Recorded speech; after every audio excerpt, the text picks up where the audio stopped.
Hi, boys and girls. Well, we've made it halfway through the book, Stone Fox, and it seems like every day brings a new challenge for little Willie. And so far, he's been very brave, don't you think? Well, let's find out what's in store for him and Grandfather now that they know that they might lose the farm. Chapter 5, The Way. The next day, little Willie met the situation head on, or at least he wanted to, but he wasn't sure just what to do. Where was he going to get $500? Grandfather had always said, "Where there's a will, there's a way." Little Willie had the will. Now all he had to do was find the way.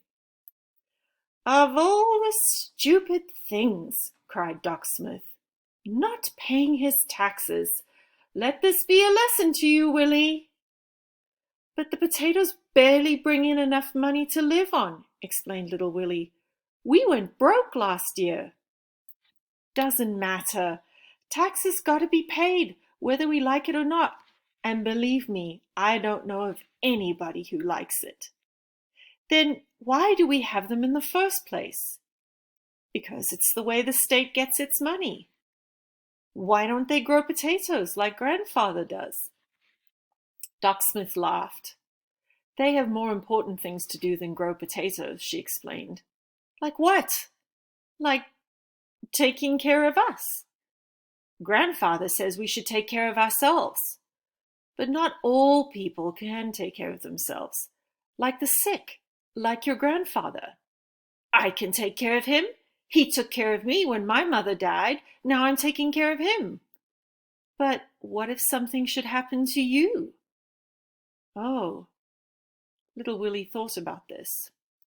They walked over to the sled where Searchlight was waiting, Doc Smith's high boots sinking into the soft snow with each step.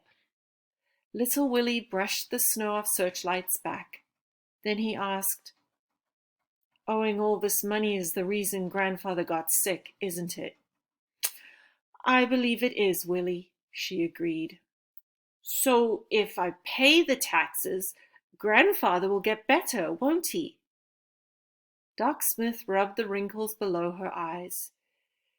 "You just better do what I told you before. Let Mrs. Peacock take care of your grandfather and—" "But he will! He'll get better, won't he?" "Yes, I'm sure he would. But child, where are you going to get $500? "I don't know, but I will. You'll see." That afternoon, little Willie stepped into the bank wearing his blue suit and his blue tie. His hair was so slicked down that it looked like wet paint. He asked to see Mr. Foster, the president of the bank. Mr. Foster was a big man with a big cigar stuck right in the center of his big mouth. When he talked, the cigar bubbled up and down, and little Willie wondered why the ash didn't fall off the end of it. Little Willie showed Mr. Foster the papers from Grandfather's strongbox and told him everything Clifford Snyder, the taxman, had said. "Sell," Mr. Foster recommended after studying the papers. The cigar bubbled up and down. "Sell the farm and pay the taxes. If you don't, they can take the farm away from you. They have the right." "I'll be 11 next year. I'll grow more potatoes than anybody's ever seen. You'll see." "You need $500, Willie. Do you know how much that is? And anyway, there isn't enough time. Of course, the bank could loan you the money, but how could you pay it back? And then what about next year? No, I say sell before you end up with nothing." The cigar ash fell onto the desk. I have $50 in my savings account." "I'm sorry, Willie," Mr. Foster said as he wiped the ash onto the floor. As little Willie walked out of the bank with his head down, Searchlight greeted him by placing two muddy paws on his chest. Little Willie smiled and grabbed Searchlight around the neck and squeezed her as hard as he could. "We'll do it, girl. You and me. We'll find a way." The next day, little Willie talked to everybody he could think of. He talked with his teacher, Miss Williams. He talked with Lester at the general store. He even talked with Hank, who swept up over at the post office. They all agreed. Sell the farm. That was the only answer. There was only one person left to talk to. If only he could. Should we sell? Little Willie asked. Palm up meant yes. Palm down meant no. Grandfather's hand lay motionless on the bed. Searchlight barked. Grandfather's fingers twitched. But that was all. Things looked hopeless. And then little Willie found the way. He was at Lester's general store when it happened, when he saw the poster.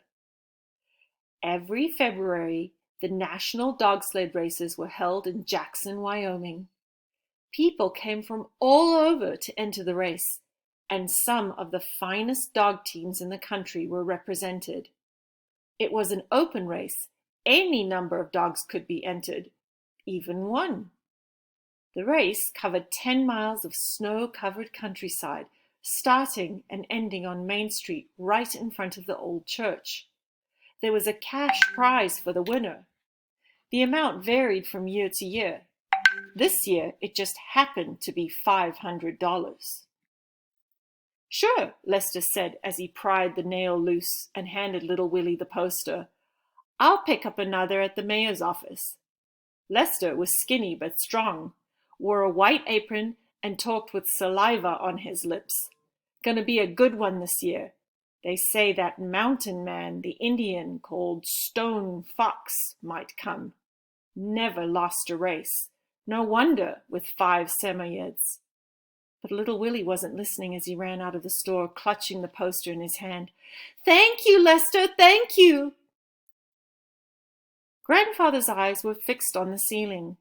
Little Willie had to stand on his toes in order to position the poster directly in front of Grandfather's face. I'll win, little Willie said. You'll see, they'll never take this farm away. Searchlight barked and put one paw up on the bed.